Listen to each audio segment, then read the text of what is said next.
Всем привет, дорогие друзья! С вами Замакс, и в этом видео я покажу вам автоматический камень в Майнкрафте. Начнем!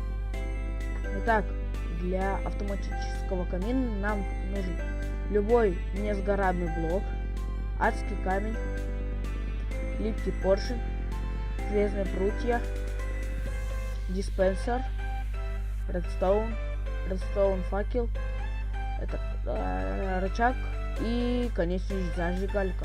Ну, так, начнем. Вот, делаем такой типа ободок,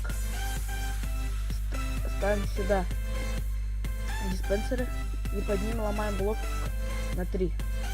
Теперь ставим его сюда. Ставим сюда еще на зрительные блоки. Сюда факел. Сюда редстоун. Сюда блок. Еще редстоун. Сюда редстоун факел.